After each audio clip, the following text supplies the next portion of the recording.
The president said the private sector could play a pivotal role in bridging the infrastructural deficit on the continent and spur economic growth.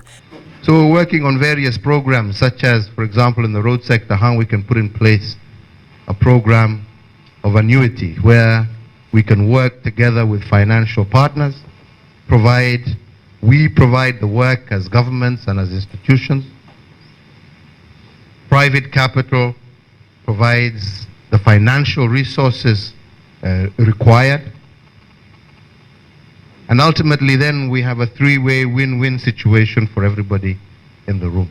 The president also said the move could drastically cut the cost of infrastructure projects across the continent that heavily rely on foreign aid. We can mobilize African resources for Africa's development and as well provide a healthy return to potential investors. We look forward to partnering with all of you in the future as we move ahead. And I personally, speaking from a Kenyan point of view, recognize that even as we now partner much more strongly with our regional brothers and sisters, we are beginning to see the impact of that development. Uhuru spoke at the Africa Investor CEO Infrastructure Investment Summit, a premier business development forum for infrastructure investors, fund managers, project developers, project sponsors, and public-private partnership policymakers.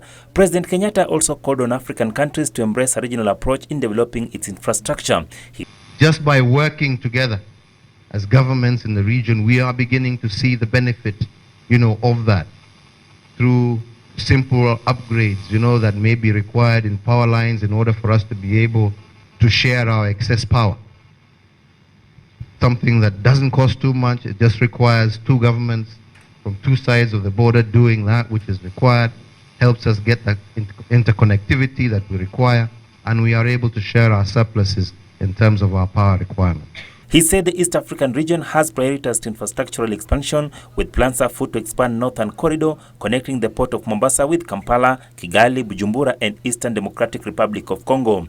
President Uhuru Kenyatta is expected back in the country tonight. Achola Simon for Channel 1 News.